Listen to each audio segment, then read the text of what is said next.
Salut à tous, ici Marc-Antoine Richard, content de vous retrouver pour cette nouvelle vidéo où j'aimerais vous parler d'une découverte qui va peut-être changer votre façon de voir l'alcool ou le café que vous buvez de façon radicale. Et tout est parti d'une seule question.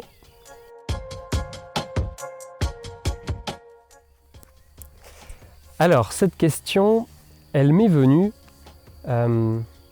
quand j'ai arrêté l'alcool pendant quasiment 1 an. Quand ma femme en fait est tombée enceinte, je me suis dit que j'allais me faire un défi. Moi aussi, j'allais pas toucher à une seule goutte d'alcool pendant toute la grossesse. Et je voulais voir si j'y arrivais et les effets positifs que ça allait créer. Donc, sans surprise, j'avais quand même plus d'énergie, évidemment moins de réactions les lendemains de soirée où on abuse de l'alcool. Et évidemment un petit peu d'économie d'argent puisque l'alcool ça coûte quand même très cher. Et donc quasiment 1 an après, j'ai regoûté à une bière et j'ai été très surpris, et c'est là où m'est venu ce questionnement, c'est parce que j'ai vraiment pas du tout aimé ça. Alors que c'était une bière qui me plaisait bien avant, dont j'aimais vraiment le goût. Et là je me suis dit, mais est-ce que c'est mon palais qui a changé? Qu'est-ce qui s'est passé? Ou alors est-ce que vraiment avant j'aimais ça? Est-ce que j'aimais vraiment cette bière? Ou est-ce que c'était autre chose? Et donc ça m'a fait beaucoup réfléchir. Je me suis dit que j'aimais finalement pas vraiment ça et qu'à côté d'un bon jus de fruits pressé, ça n'avait juste aucune comparaison en termes de goût et évidemment de bénéfices sur l'énergie qu'on peut en retirer ou ce genre de choses. Ce qui me gênait beaucoup, c'est de me dire que peut-être que finalement, je buvais de l'alcool uniquement par habitude sociale, et alors que c'est un produit qui est nocif pour mon corps. Donc l'alcool, c'est quand même 6% des décès par an, donc c'est pas anodin, et je pense qu'on en boit principalement par habitude. Et j'ai eu à peu près la même expérience avec le café il y a quelques années, où je détestais vraiment ce goût, mais à force de voir tous les collègues qui en buvaient, je m'y suis mis progressivement, et puis j'ai réussi à en boire quotidiennement. Ça me redonnait de l'énergie, même un peu trop. Et je m'y étais habitué, alors que je me rappelle très bien au début, je détestais ça. Et aujourd'hui, j'aime pas du tout le goût non plus, qui est ce goût amer. C'est vraiment contraire à ce qu'on devrait aimer normalement. Et ce qui est très intéressant, c'est qu'il y a 1 mois, il y a une étude qui est sortie, qui est venue m'apporter la réponse que je soupçonnais. Donc il y a une étude qui est sortie, qui s'est basée sur le profil génétique de 336 000 personnes et leurs habitudes de consommation de boissons au quotidien. Donc ils s'attendaient à ce que les boissons que l'on consomme soient corrélées avec les gènes qui sont liés au goût. Et c'est tout l'inverse qui est arrivé, donc il n'y avait pas de corrélation. Et par contre, ils en ont trouvé une avec les gènes qui sont liés aux effets psychoactifs des boissons. Donc en fait, ça veut dire que c'est la façon dont les boissons nous font nous sentir qui font qu'on les consomme. C'est pas du tout le goût en fait. Donc le goût n'est pas un goût inné. Tiens, moi j'aime la bière, j'aime le café, j'aime les jus de fruits. C'est en fait lié à la récompense mentale, c'est lié à l'effet que ça va nous procurer, qui va faire qu'on va aimer telle ou telle boisson. Donc finalement on n'aime pas le goût, on aime l'effet, on aime la récompense mentale.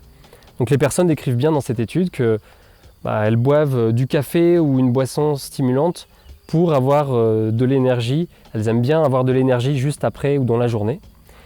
Et les personnes par exemple qui boivent de la bière, en rentrant le soir, elles recherchent l'effet relaxant que ça leur procure.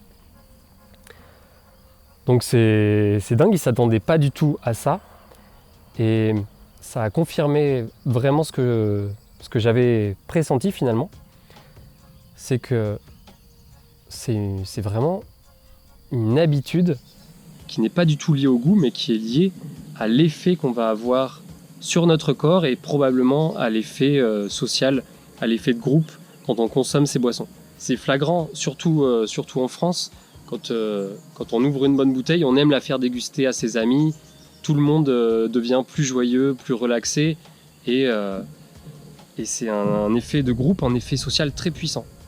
Mais donc le problème, c'est qu'on boit ces boissons qui ont des effets nocifs, qui altèrent le fonctionnement de notre corps, à cause d'une habitude sociale ou d'un effet sur notre mental qu'on pourrait avoir de façon plus saine et plus naturelle.